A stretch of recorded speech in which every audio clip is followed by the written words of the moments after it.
resulta que los iteradores son punteros. Entonces, como yo quiero usar una función findIf y esa función quiero que me devuelva el elemento que encuentra, me tenía que devolver un puntero. Entonces yo, para acomodarme a lo que ya tiene C++, tenía que trabajar con punteros. Por eso es que declaré mi función encontrar página o página encontrar, no me acuerdo bien.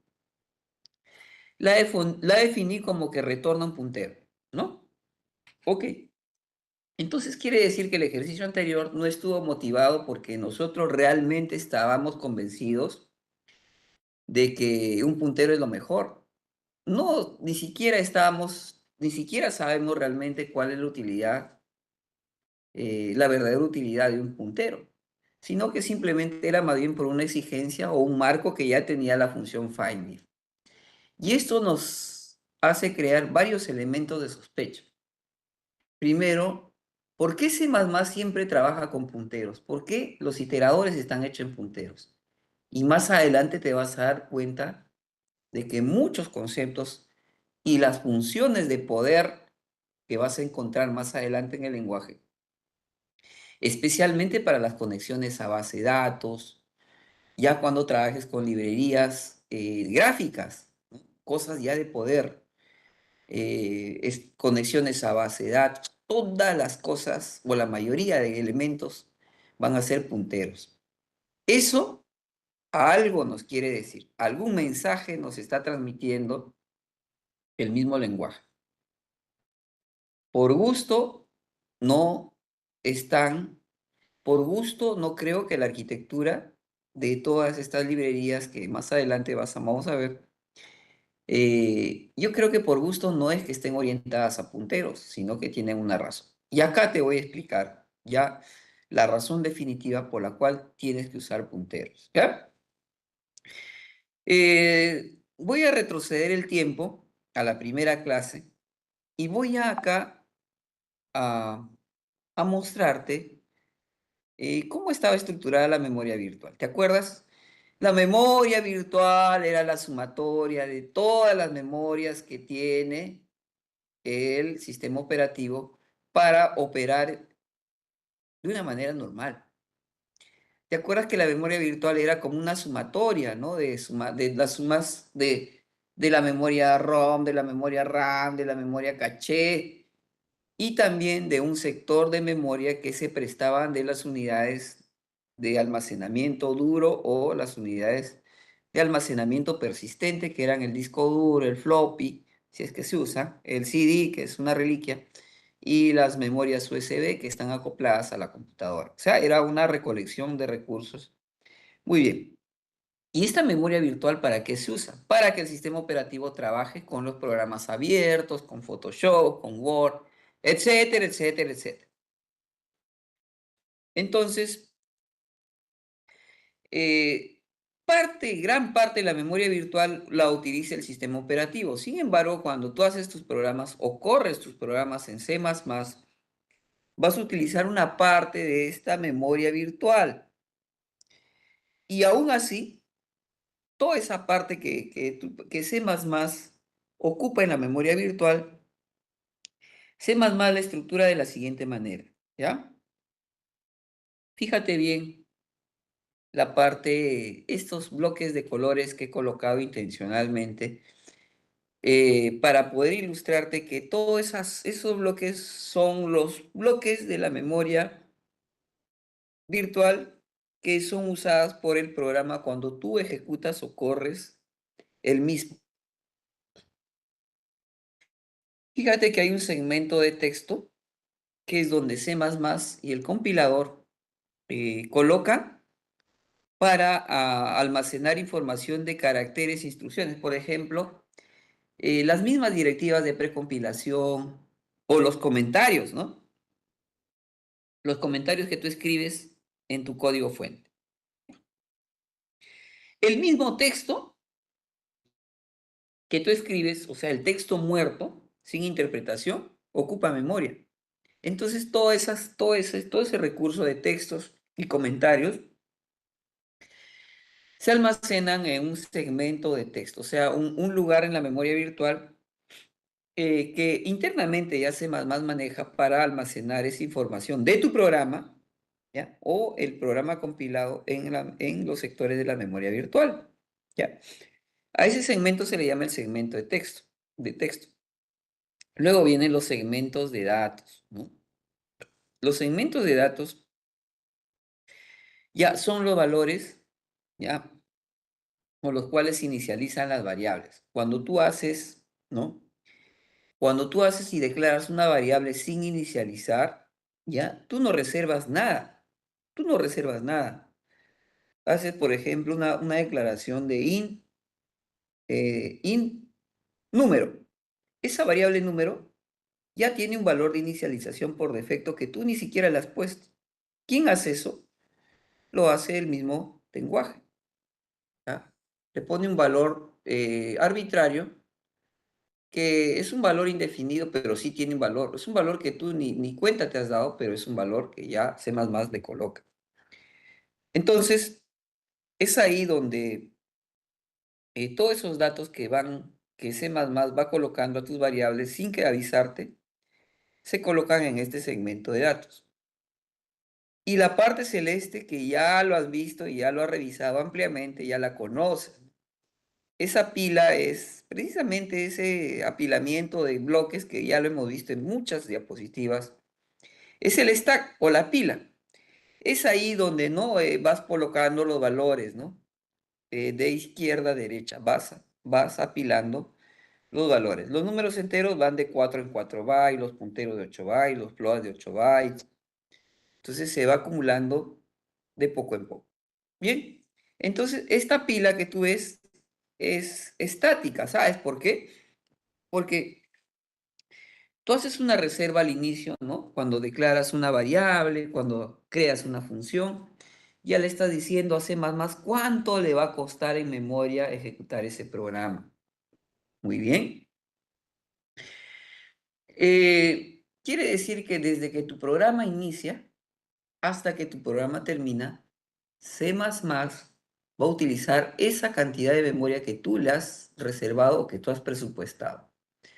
Con ese empieza tu programa y al final, con esa cantidad de memoria, termina tu programa, del principio al final. Sin embargo, hay un espacio de memoria en la memoria virtual que está reservado para que tu programa meta la mano en ese sector, le meta mano a ese sector cuando lo necesite, en tiempo de ejecución. ¿Te acuerdas que te puse la metáfora la vez pasada cuando alguien quiere salir con una chica y todo lo tienes planeado? Ya tienes planeado para el taxi, tienes planeado para la cena, ya sabes cuánto vas a gastar en la cena, sabes cuánto vas a gastar en el taxi porque ya tienes el lugar, inclusive dónde la vas a llevar a cenar. Ah, y a lo mejor, y tú ya tienes taxi de ida o tu combustible, si tienes movilidad, de ida y tu combustible de regreso, o tu taxi de ida o tu taxi de regreso. Tienes también el valor de la cena y también tienes también un presupuesto adicional para un valor, para invitarle un vino antes de la cena. Y de repente sucede algo, si las cosas se animan, a lo mejor eh, le propones ir a otro lugar, a bailar. Tú no sabes que a última hora te puedes animar. Y eso es otra cosa que tú no planificaste. Entonces vas a necesitar un recurso adicional. Ya, lo mismo te puede pasar cuando tú escribes tu programa. A lo mejor efectúas un cálculo y de repente ese cálculo que tú haces dentro de tus variables que ya has presupuestado al inicio del programa, necesitas más memoria, necesitas más cosas. Pero ya tu programa se está ejecutando, ya no puedes declarar variables porque ya la declaraste al inicio. Entonces puedes meterle la mano a esa zona que está reservada, que C++ le llama el heap. Pero ¿cómo lo haces, profesor? Si ya no tengo variables, ya todas mis variables ya se declararon, entonces, ¿cómo en tiempo de ejecución voy a coger más de lo que yo había planificado? No te preocupes, para eso están los punteros. Y aquí viene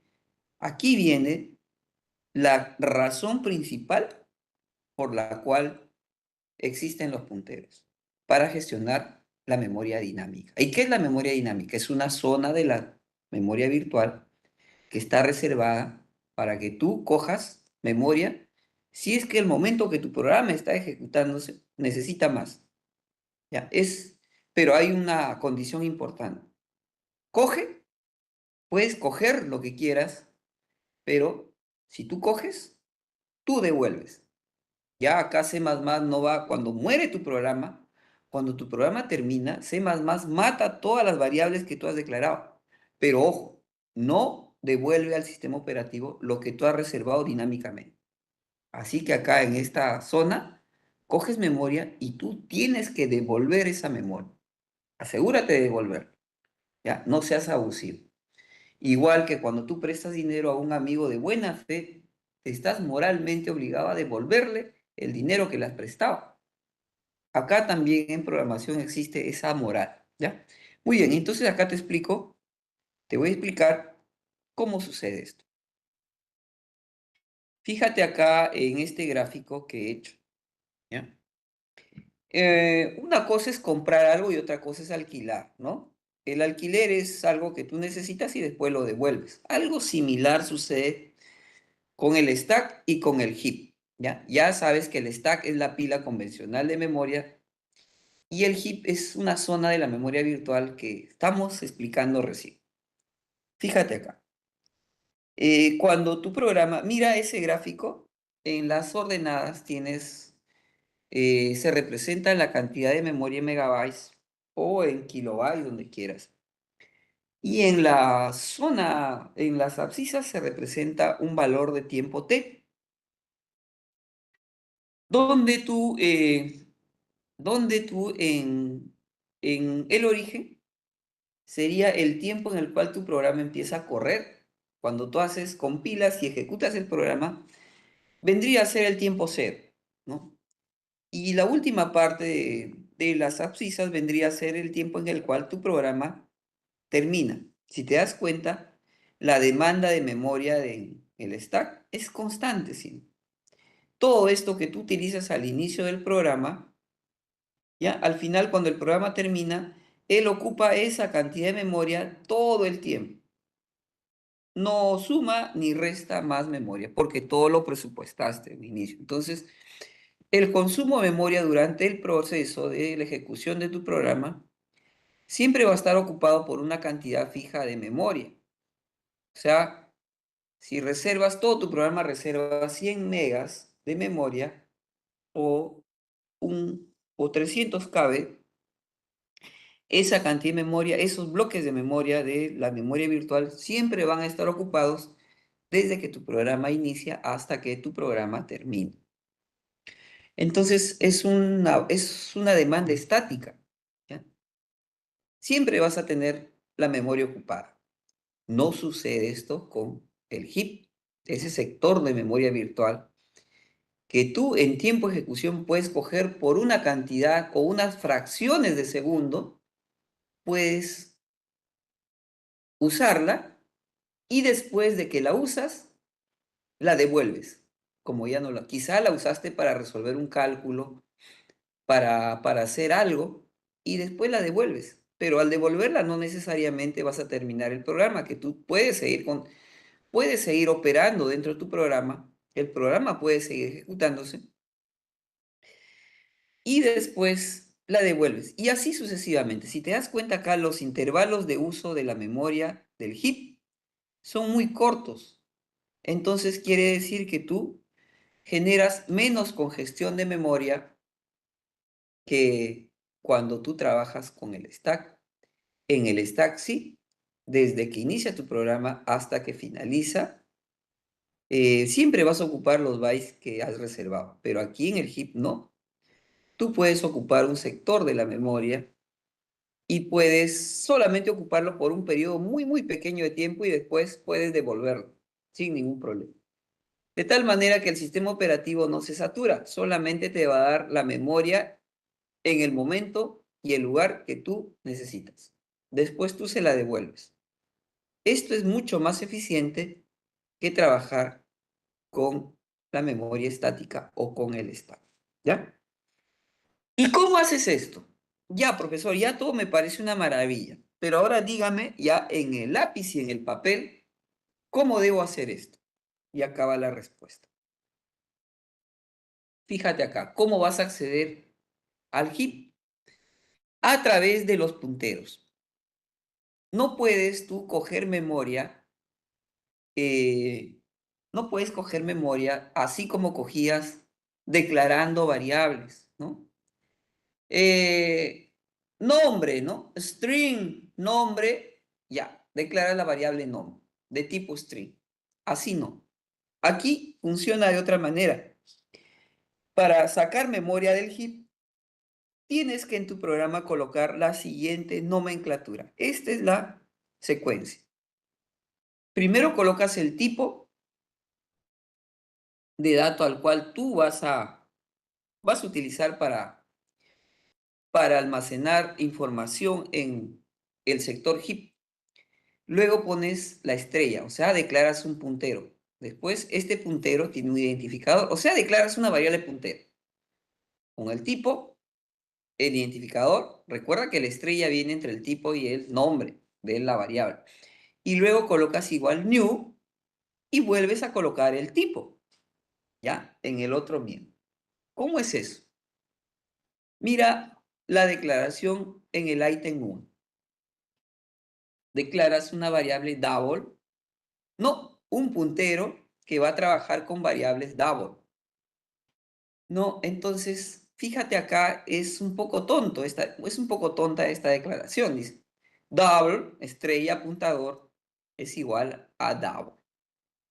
Después modificas el valor de el puntero apuntador. Fíjate bien acá, el puntero desreferenciado ya no está apuntando a ninguna variable. Aquí viene el poder de los punteros. Este puntero ya no necesita colgarse de una variable, ya no, sino que simplemente está apuntando con ese new, está apuntando a un sector de la memoria virtual que está reservado precisamente para esto. Ni siquiera está reservado. Mira, mira acá tienes los dos sectores de la memoria virtual. Tienes tu pila. En la pila, era obvio que en la pila se declara la variable apuntador. Pero como la variable apuntador, que es un puntero, sigue siendo una variable, entonces, de hecho, ocupa 8 bytes en la pila. Eso ya lo habíamos visto, ya sabemos, no es novedad. Entonces, este apuntador, ¿qué es lo que va a hacer? Como va a apuntar a un tipo double, entonces double tiene 8 bytes también. Entonces, ese double, cuando hago new acá, hago esto. Ese apuntador va a enlazarse o va a apuntar a un sector de memoria en el heap, ¿ya? Y va a coger, en primera instancia, se va a reservar 8 bytes. ¿Por qué? Porque está apuntando a un double.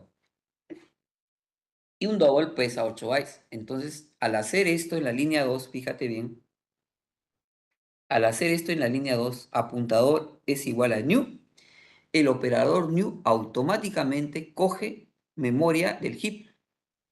¿Cuánto coge? Coge 8 bytes. Acá está, ¿no? Entonces, una declaración en la línea 1 completa sería double, estrella apuntador igual a new double. Haría todo esto que ves acá. Eso, eso lo harías en una sola línea. Primero, declaras el puntero, reserva memoria en el stack, porque ahí vive el puntero, pero apunta al sector de memoria del heap, ¿ya? Muy bien, entonces, después de esto, ¿qué? Le cambias el valor a ese sector de memoria que has reservado, le cambias de valor. ¿Te das cuenta? ¿Te das cuenta cómo trabaja un puntero? Vuelvo a repetir. Mira esta dinámica. Declaras la variable. En el stack, el new ya le echa mano al heap. Ya reservó memoria. Después, ¿quieres modificar ese valor? Ahí está, a través del puntero. Entonces acá el puntero ya no se cuelga a otra variable, como habíamos estado largamente filosofando en las sesiones pasadas. Aquí ya no se cuelga a otra variable, ya no apunta a otra variable, sino que a través del new se cuelga a direcciones de memoria del sector heap, ¿ya? Se cuelga, de todas maneras apunta, sí, pero apunta a lugares del heap, ya no de otras variables. Y aquí está el poder de los punteros, ¿ya? Pero aquí no solo, la cosa no termina aquí, sino es que una vez que tú has usado esa memoria para un cálculo, para cualquier cosa, entonces puedes destruir también ese sector o puedes liberarlo. ¿Cómo lo liberas? A través del comando delete que ves abajo. Delete, ¿no? Delete en castellano. Delete seguido del nombre identificador. Entonces, cuando tú haces delete identificador, entonces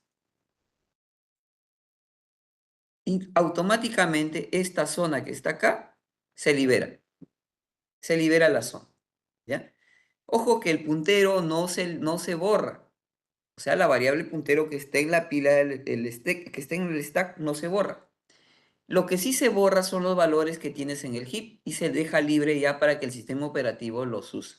O sea, liberas lo que tú cogiste o apuntaste a través de delete, el identificador del puntero, ¿ya? Por favor, ten presente estas cosas que son muy importantes, ¿ya? Ten presente esto que estamos hablando, ¿ya? Bien, entonces aquí tenemos varias cuestiones. Muy bien, profesor. Muy bien. Ya me dijo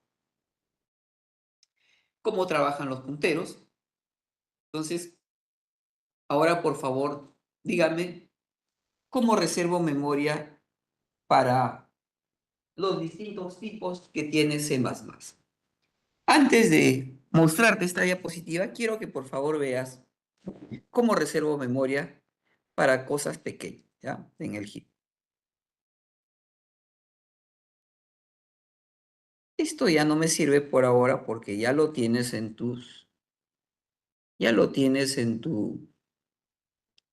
mensajería. Me voy a quedar con esto nada más. Fíjate bien acá. Vamos a crear un puntero que reserve memoria para un entero. Poco ambicioso mi ejemplo, pero vale, ¿ya?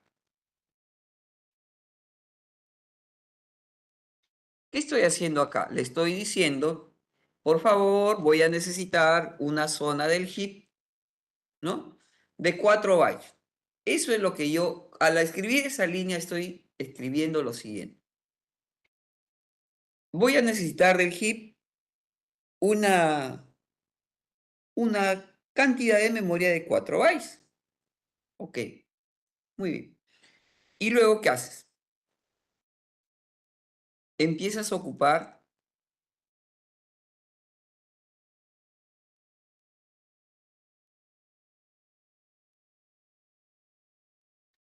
empiezas a cambiar empiezas a utilizar esos 4 bytes del heap, los cambias. Pero aquí ya no estás trabajando con variables convencionales, sino que estás trabajando con punteros, ya que apuntador es un puntero. Otro puntero más, ¿no? String. Este puntero apunta una cadena. No. New. Aquí va, ¿no? Aquí va. Le dices, ah, quiero trabajar con una variable cadena, pero con punteros. Entonces aquí lo que haces es lo siguiente, ¿no?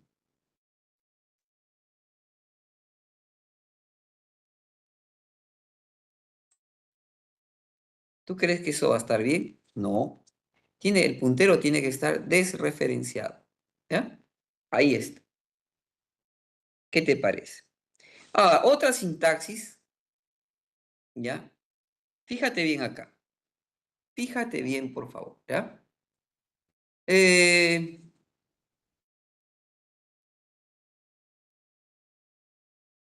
esto de acá,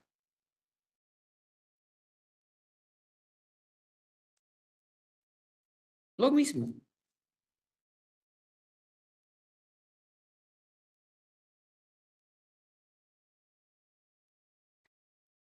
Es similar, fíjate.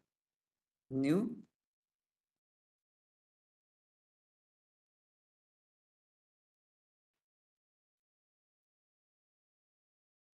Mira, por favor, cómo es la sintaxis, ¿ya?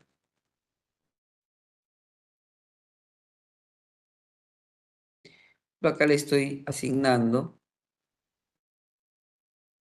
el valor de pi a número decimal, que es un doble. Mira, de esta manera estoy cogiendo valores del heap. Ya estoy cogiendo valores del heap. Ya no estoy trabajando con ese sector de memoria de... Pero acá, hasta aquí todavía no vas a poder entender. Todavía no está claro en qué me beneficia, ¿no? ¿Por qué?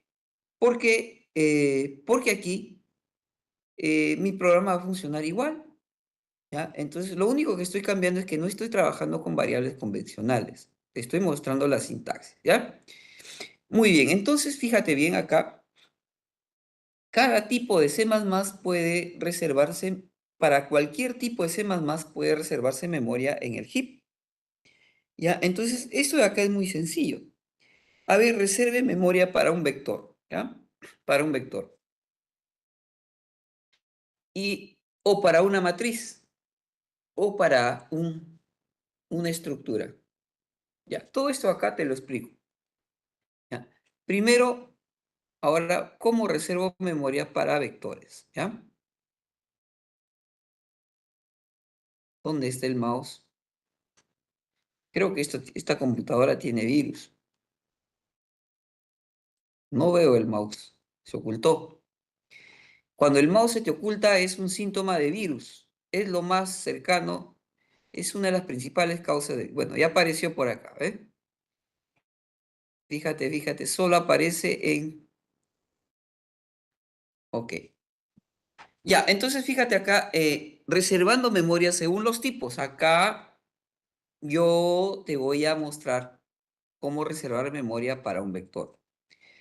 Para un vector es muy similar, ¿ya? Mira, se escribe el vector tal y como está, se define el vector, pero en lugar de colocar el nombre de la variable a la cual se asigna, se coloca una estrella entre el identificador de la variable y la declaración del vector, ¿ya? Y sigue, después colocas un igual y le pones new vectoring, muy similar a esta regla que te he puesto acá, ¿no? Tipo, estrella, identificador new, vuelves a colocar el tipo. Y para un vector tenemos lo mismo, ¿ya? Es lo mismo. Entonces, fíjate acá, P es un vector que está un vector de enteros. Por lo tanto, mira cómo en lugar de acceder a través del punto, se utiliza la flecha. A ver, vamos a ver esto mejor en modo Visual Studio, ¿ya? Por ejemplo, este vector de acá, ¿ya? Vamos a hacerlo más complicado todavía, ¿ya? Vamos a poner una estructura struct de persona, ¿ya? Rápidamente. Una persona tiene un nombre, string, nombre, nombres, ¿ya? Y luego también tiene un peso, o sea, es un float, peso en kilogramos, ¿ya? Ahí está. Yo voy a crear un vector, yo voy a crear un vector de puras personas, ¿ves? Pero lo voy a hacer con memoria dinámica. Vector de personas, y aquí eh, el vector persona, ¿ok?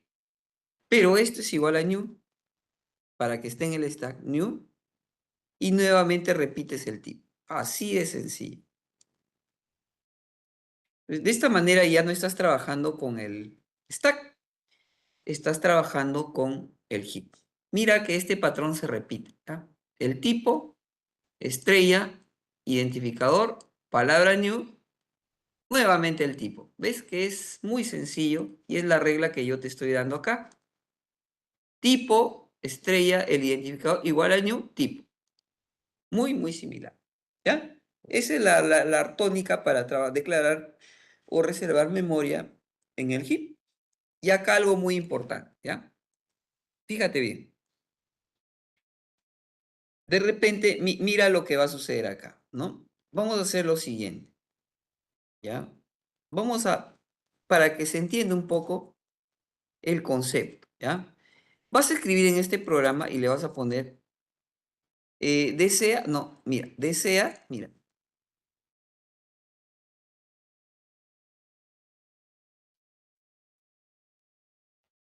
desea ingresar personas, datos de personas, ¿sí o no?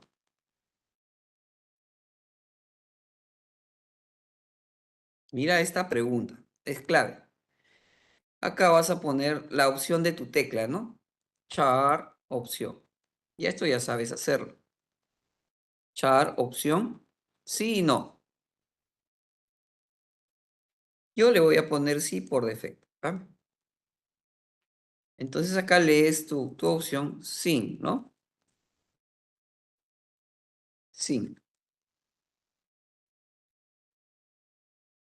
Ya leíste. Entonces, de acuerdo a lo que él haya contestado, ahí está.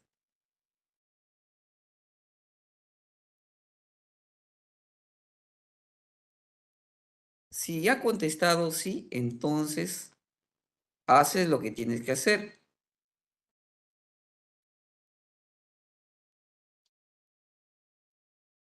Y si no, pues voy a borrar todo esto, ¿ya? Y si no, pues code, seguimos ejecutando el programa. Ya está.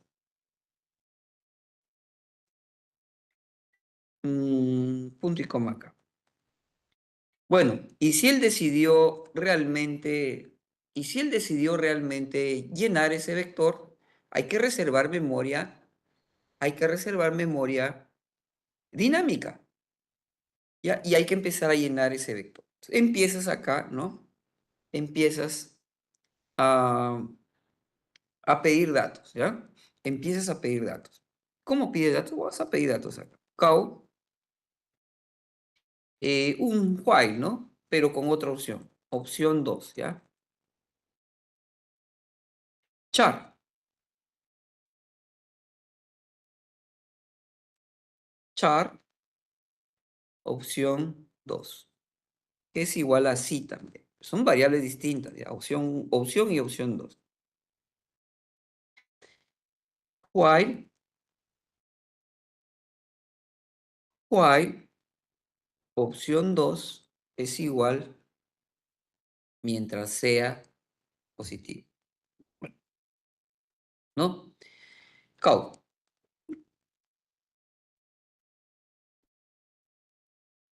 ingrese, pusimos peso y edad, peso y nombres, ¿no? Ingrese nombres y peso, ¿no? En ese orden. Ya, vamos. Ok, ingrese nombres y peso en ese orden.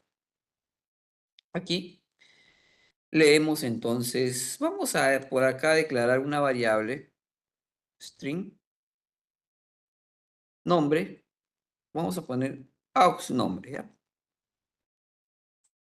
Y por aquí también una variable float, float, eh,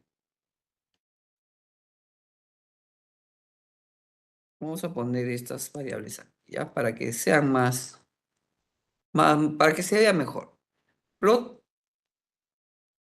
aux plot aux peso, ¿ya?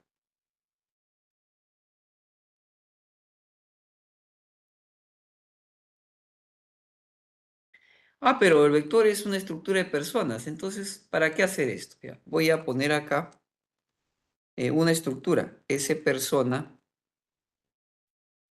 ¿ya? S persona es igual a aux persona, ¿ya?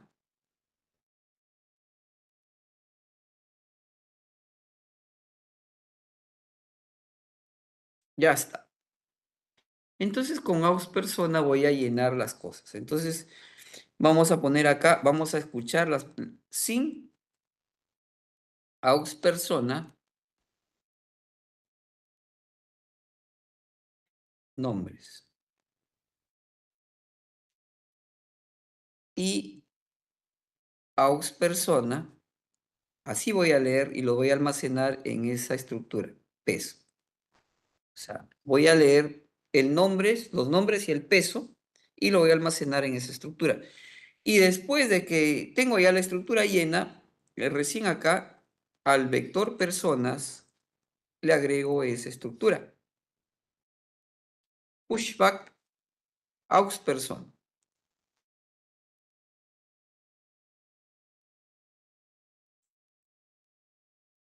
Pero mira cómo ya el compilador, ya yo le pongo push, mira, personas, le pongo pushback y el compilador ya, el compilador automáticamente, mira, me voy a poner personas, punto, pushback, y mira, me cambia flecha automáticamente. ¿Sabes por qué? Porque recuerda que personas ya no estás trabajando con una variable convencional. Este es un puntero. Entonces acá ya te lo corrige, ¿ya? En realidad, solito el IntelliSense te lo corrige. Sería aux person. Ya de frente te coloca la flecha. Otra manera tendrías que haberlo hecho. De esta manera la otra manera es esta, ¿no? Desreferenciando el puntero, pero con el punto acá. También vale, también vale, ¿ya? También vale. O sea que cuando tienes punteros, o lo desreferencias o los trabajas de la siguiente manera. Como si estarías trabajando con una variable normal, pero con la flecha, pushback, para acceder a su método. ¿No ves que personas está haciendo referencia a un vector? Es un puntero, pero hace referencia. Y por lo tanto, un vector tiene su método pushback, pero para acceder a su método hay que referenciarlo o utilizar esa flecha, ¿ya? Listo. Entonces, así vas a llenar las personas hasta que te canses, ¿no? Entonces, vas a poner code, ¿ya? Code, ¿ya? Mira, code. Desea seguir ingresando datos. Sí, no. Listo.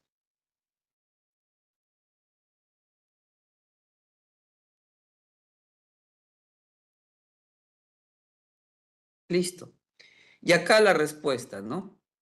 Sí, opción 2. Y ahí es donde el bucle se va a romper si no coloca sí. Entonces, y va llenando ese vector, ¿ya? Pero ya ese vector está trabajando con memoria dinámica. Entonces, si de repente pones no, el bucle se va a romper. Entonces aquí, si se rompe el bucle, ya no vas a necesitar ya seguir llenando. Entonces, aquí, si sucede esto, entonces vas a imprimir el vector o vas a mostrar el vector, ¿no? Entonces haces un for por personas, ¿no? Personas es el vector, ¿no? Entonces aquí sería for, mira acá, sería ese persona, que es el elemento, sería elemento, ¿no? Mirando a personas. Pero eso está mal. ¿Por qué está mal acá? ¿Por qué crees que está mal? Porque personas ya no es una variable normal, es un puntero. Por lo tanto, aquí personas va desreferenciado para que puedas acceder al valor de ese puntero. ¿Ya? Muy bien, entonces ahora sí vamos. Entonces acá vamos a imprimir los nombres y las edades, ¿no? Cau, nombre,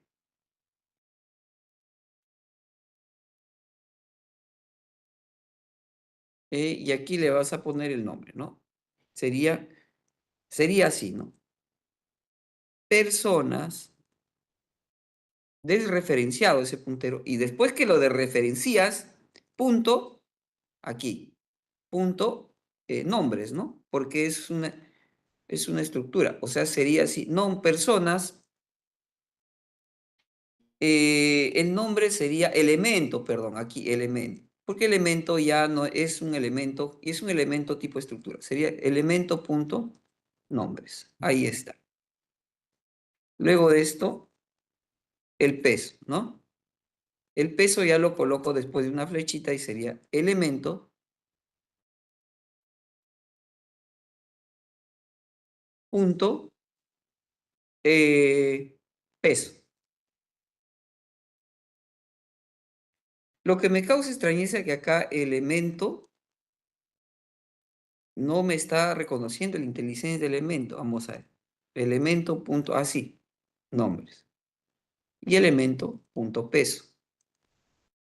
Vamos a ver si me reconoce. Si ya se puso celeste. Esta inteligencia está súper travieso desde que empezó la clase. No me está ayudando. Ok, entonces acá ya tengo el vector impreso. Y una vez que tengo el vector impreso, ya lo imprimí, entonces, ¿qué voy a hacer? No lo necesito, ya no lo necesito. No lo necesito. Por lo tanto, voy a liberar esa memoria que tanto que utilicé, la voy a liberar. Le voy a poner delete personas, el nombre del puntero. Liberamos memoria del heap. Ahí está. Ya está. Lo liberamos. Liberamos memoria del heap. ¿Ya? Ok. Entonces, acá viene una cuestión importante. Vamos a ejecutar el programa para que lo veas en vivo y en directo. Mira, y aquí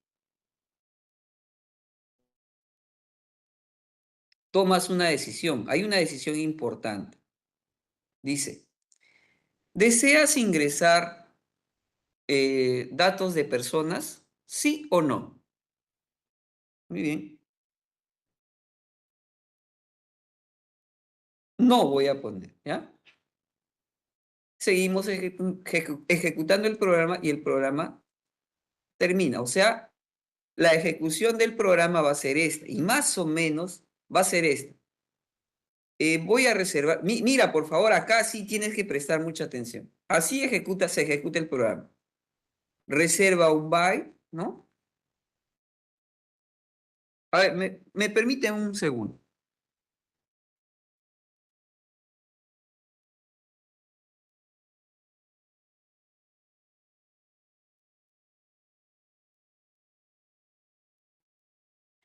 A ver, un segundo, por favor. Voy a responder esta llamada que el ingeniero Obregón me está haciendo. ¿Ya?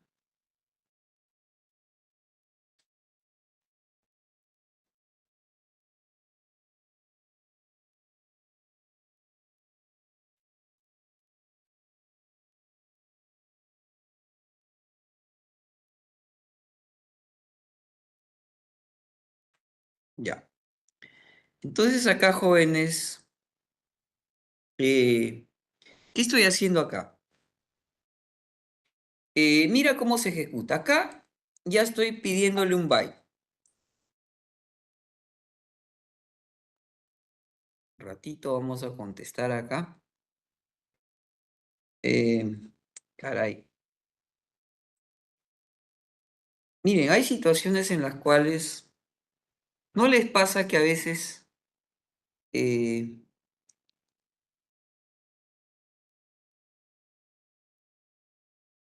ya. Muy bien, jóvenes. Entonces acá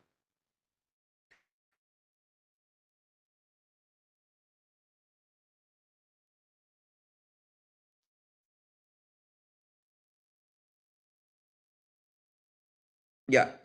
Entonces, fíjense que acá yo tengo, ya estoy reservando un byte. ¿En dónde estoy reservando un byte, jóvenes? ¿Ah? ¿En el heap o en el stack? Por favor, respuestas. ¿Hola? Stack, ¿En dónde? stack. En el stack, porque esta es una declaración tradicional. Acá estaré reservando también una estructura S persona. Acá estoy reservando aproximadamente. Acá tengo con un string que tiene 32 más un float que tiene 4 más o menos acá 36 bytes, ¿ya? Ajá. Mira, y a estos textos, ponle ya, vamos a ponerle ya unos 4 bytes, ¿ya? No. Estos textos se almacenan. Ya, vamos a ponerle 10 bytes, ¿ya? Yo estoy suponiendo, ¿ya? Porque yo no sé exactamente. Recuerda que había un sector que era el sector un sector para almacenar los textos, las cadenas, los comentarios. Pero yo voy a asumir, mira, que son 10 bytes, ¿ya? No sé exactamente cuánto. Y fíjate acá, hay toda una serie de cosas, ¿no? Más memoria. Entonces, automáticamente el programa, inclusive para estos ya, él ya presupuestado y sabe cuánta memoria va a usar. Sin embargo, acá, ya, esta estructura más o menos tiene 36, ¿no? Entonces, cuando tú presionas la opción S, ya, el programa, si pones sí, el programa va a empezar a reservar memoria, pero ya no en el stack, sino va a reservar memoria en el heap. ¿Ya? Entonces va a suceder esto, ¿ya? Va a empezar a reservar memoria en el heap, ¿ya? Sin embargo, después que utiliza todo este vector, al imprimir el vector, después la libera. Entonces sería así más o menos, fíjate bien. Así funcionaría, sería el flujo de ejecución de tu programa sería este, ¿no? Este sería el flujo de ejecución de tu programa, ¿ya? Este es el tiempo, ¿ya? Ahí está. Entonces acá tiempo y acá la memoria que come tu programa. Entonces, cuando tu programa viene por aquí, ¿no? Empieza con la función main y empieza por aquí, lee los presupuestos primero. Ya, entonces sabe que va a utilizar 10 más 36 por ahí, una cantidad de memoria fija. Vamos a ponerle unos 36, estoy simplemente asumiendo, ¿ya? Unos 120 bytes. Estoy asumiendo un valor constante. Ya está presupuestado, ¿no? Entonces, este valor de acá pasa el tiempo y siempre va a ser el mismo. Ya reservó desde un inicio. Sin embargo, va a llegar un momento aquí, ¿no? Pasa el tiempo y va a llegar un momento, fíjate acá, justamente acá. Mira cómo el programa se ejecuta. Aquí. ¿Cuántos segundos creen que está pasando en la ejecución de tu programa? Mientras estoy hablando y ese cursor que está parpadeando. A ver, cuente. 1, 2, 3. O sea, el tiempo se está congelando. Entonces, está pasando el tiempo y acá hay una pregunta que el programa está haciendo, ¿no? Te está preguntando acá, ¿no? En esta parte del tiempo te está preguntando, oye, ¿quieres ingresar datos? Eso te está preguntando. De acuerdo a lo que tú decidas, ya el programa se está ejecutando, aquí ya está compilado, ya tienes el ex, ya tú no puedes modificar el código, ¿no? Entonces, dices, ¿quieres que ingrese, ¿no? ¿Quieres que ingreses más datos? Si tú le contestas sí, ¿no? Si tú le contestas sí, entonces aquí, ¿qué es lo que va a hacer? Va a coger memoria, ¿no? Va a coger memoria del heap y la va a imprimir. Y después de imprimirla, la va, la va a liberar. Entonces acá va a empezar a pedir datos, va a pedir datos y este consume memoria, él va a coger, lo va a coger, termina de llenar los datos y después que imprimes, ¿no? Acá hay otro hito en el tiempo, ya, acá imprimes, ¿no? Después que ingresas, acá imprimes, ¿no? Imprimes, imprimir. Ya, después que imprimes, ni bien imprimes después, toda esa memoria la liberas y el programa continúa su vida. Si no harías memoria virtual, ¿no? ¿Cómo liberas en este punto del tiempo? ¿Ya? Si no hubiese memoria virtual, perdón, si no hubiese memoria dinámica, tú tendrías acá que haber declarado este vector aquí mismo de una manera estática, ¿ya? Entonces, cuando el programa se compila, empieza a leer, y acá, si este vector hubiese sido declarado, así con una declaración normal, como siempre lo has hecho en el stack, entonces, al momento que el compilador empieza a leer estas opciones, ¿ya? Al momento que el compilador empieza, él ya hubiera reservado desde el inicio, ya, hubiera reservado toda esta cantidad de memoria, ¿ya? Hubiera reservado la memoria adicional para el vector. Y cuando tú ya quieres imprimir, perdón, quieres ingresar datos, el mismo vector se encarga de hacer memoria dinámica, pero él ya se encarga porque es un vector. Pero de hecho, ese espacio que tienes para el vector, ¿ya? Ese espacio ya hubiera sido reservado desde el inicio hasta el final. Entonces, aquí, para esto es que tú utilizas la memoria dinámica, ¿ya? Para eso es que tú utilizas la memoria dinámica, para que tú solamente utilices recursos bajo ciertas condiciones que se definen durante la ejecución del programa, no se definen al inicio. O sea, el programa toma una decisión en base a lo que tú hagas durante la ejecución del programa. Entonces, por eso es que acá tú no sabes si vas a ingresar sí o si no. Si pones no, ya ni modo, ni siquiera reservas memoria en el stack, en el heap, sino que simplemente ya todo queda igual. Pero si dices sí, sí vas a tener que coger memoria adicional. Pero ya el vector ya no está desde el inicio, ocupando durante todos estos segundos, ocupando memoria que el sistema operativo ya podría utilizar. O sea, te ahorras todo esto de acá. ¿Ok? Es por esto que siempre que puedas utiliza memoria dinámica, ¿no? ¿En qué tiempo te ahorras? Te ahorras porque inclusive tú puedes decir, profesor, pero son milisegundos, ¿no? No, no son milisegundos. Porque fíjate acá, mira, no son milisegundos. Fíjate acá, yo voy a poner sí, ¿ya? Sí. Voy a poner Javier peso, 78.5. Sigo, sí. Luis, 15.3. Y de repente acá alguien me llama, me voy a tomar una taza de café. Y dejo el programa ahí prendido, ¿no? Prendido. Entonces ahí yo estoy ocupando cierta memoria y no la estoy liberando. Ya, entonces aquí ya no se trata de segundos o de milisegundos, se trata ya de tiempos ya considerables. Entonces, puede ser que alguien acá, ¿no? Dentro de tu programa, con una declaración estática, alguien abandone el programa, ¿no? Y deje desatendido un largo tiempo. Entonces, toda la memoria que reservaste va a ocuparse durante todo ese tiempo hasta que tu programa finalice. Si tu programa está ahí prendido esperando que le ingresen datos 2 días, los 2 días va a tener ocupada la memoria virtual. Esos 2 días va a tener ocupado todo lo que él presupuestó desde el inicio. No sucede lo mismo con la memoria dinámica. Si tú liberaste, por decir, lo liberas por acá a la memoria dinámica y alguien por acá en este tiempo se pone a tomar su café, entonces no hay ningún problema porque ya la liberaste.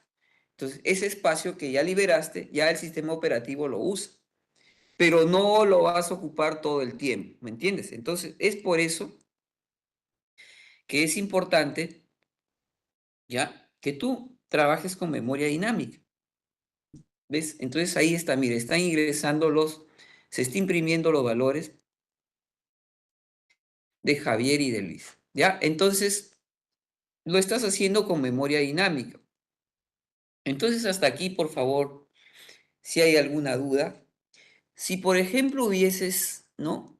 Hubieses puesto no, entonces ya todos estos recursos que tú utilizas acá, simplemente ya el sistema operativo ni los va a poner. Simplemente va a ejecutar lo otro y pasa de frente. Ya no vas a tener que ocupar memoria para ese vector, porque ese vector ya nunca se declararía, ni siquiera en el stack, solamente se declararía al momento que tú pones ese, ¿ya? Ahí sí tendrías un problema porque todos esos datos que el vector está ocupando y sus elementos se almacenarían en el stack. Y el stack, te dije que ocupa memoria desde el inicio hasta el fin del programa, cosa que no sucede acá. Aquí se utiliza solamente el tiempo que tú necesitas esos datos y después lo borras. Entonces, por acá puedes seguir con tu programa haciendo más cosas, ¿no? Ejecutando, imprimiendo otras cosas. Tu programa sigue haciendo más cosas, pero ya te liberaste de la mochila en esta línea, la línea 38.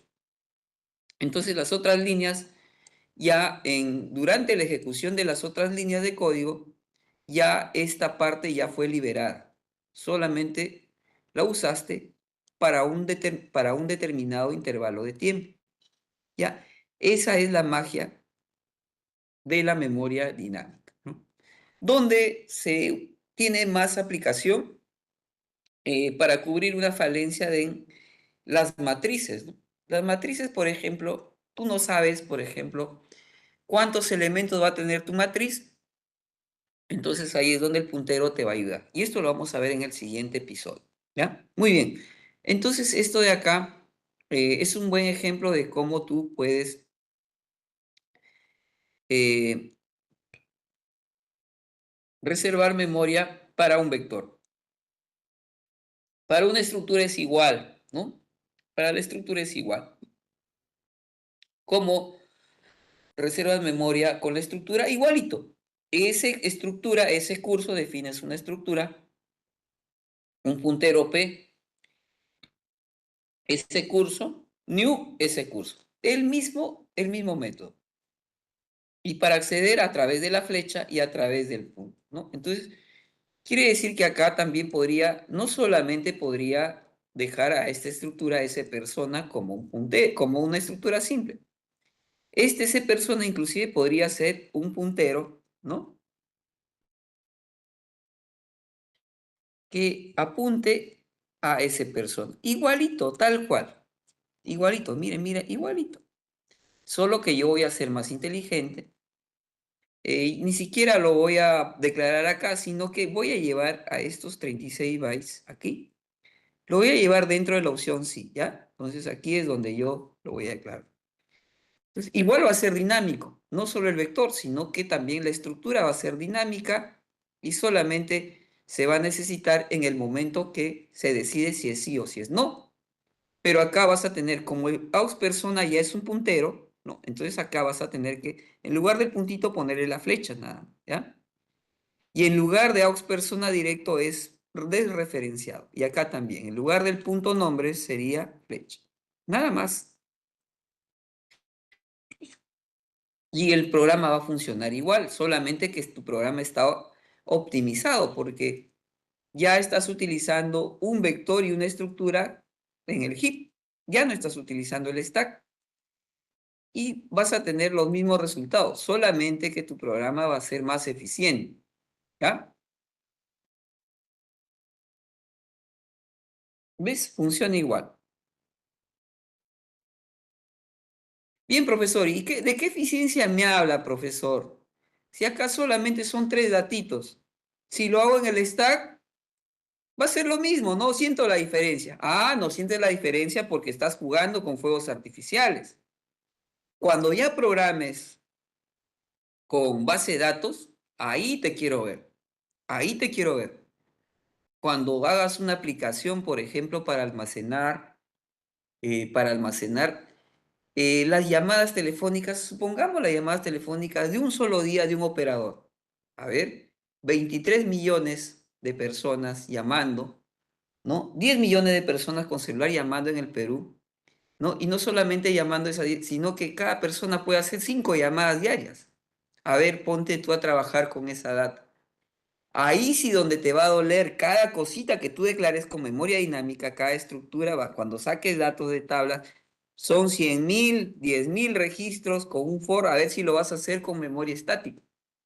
Ahí es donde realmente vas a sentir el poder de usar la memoria dinámica solo bajo ciertas condiciones para que tu sistema no se sature de datos o no coma memoria.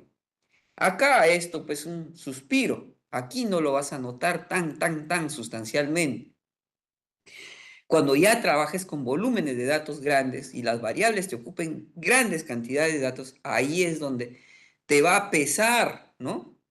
Te va a pesar trabajar todo con el stack. Ahí es donde solamente vas a trabajar por un breve momento con 100.000 registros, después sacas un promedio de esos 100.000 y después sacar el promedio de esos 100.000, ya elimina de la memoria todos esos 100.000 que has leído, pero lo haces en unos segundos, ¿no? Ya no le dejas colgado a- al sistema operativo ocupando esos 100.000 datos. Y la pregunta es, entonces, profesor, cuando trabajo con Python, cuando trabajo con Java, eh, ¿por qué? Entonces quiere decir que esos lenguajes son ineficientes, que solo trabajan en el stack. Mentira. Python y Java y los otros lenguajes trabajan también con memoria dinámica, solo que a ti no te dejan usarla directamente. Cuando tú declaras una variable y ellos, ¿no? Y ellos detectan que esa variable ya no la estás usando al final del programa, tienen un recolector de basura, ¿ya? El garbage collector le dicen ellos, ¿ya? El recolector de basura de Java o de Python lo que hace es hacer memoria dinámica y después se da cuenta si ese identificador ya, el mismo compilador, ya no lo vas a usar más adelante, ya, entonces libera esa memoria que declaró en un inicio que reservó, ya la quita. Pero ese es pero ese es un método bastante automático y que tú no lo haces, sino que el mismo compilador se encarga. Y también es de doble filo, ¿no? Porque, ¿qué tal si a lo mejor se presentasen otros casos en los cuales tú necesitas algo, una cosa muy particular, pierdes flexibilidad?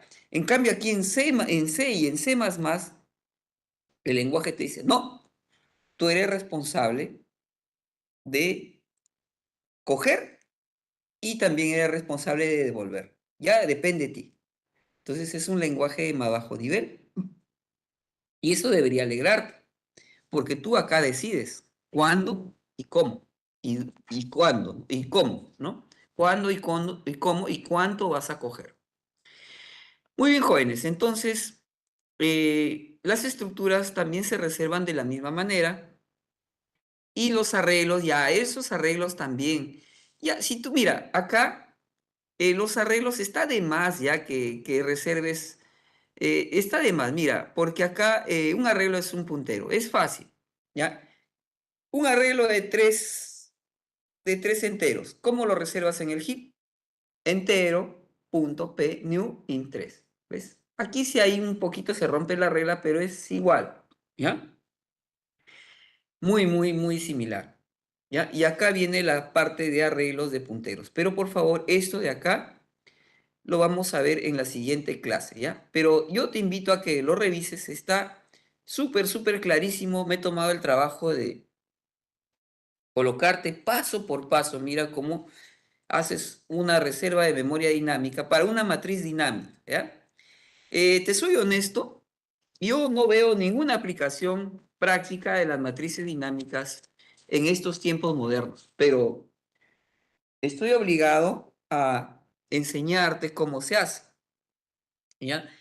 Si bien es cierto, estas matrices dinámicas son para calentarte la cabeza, para tranquearte en un examen, en una práctica, pero cuando tú vas al mundo real, vas a trabajar con base de datos.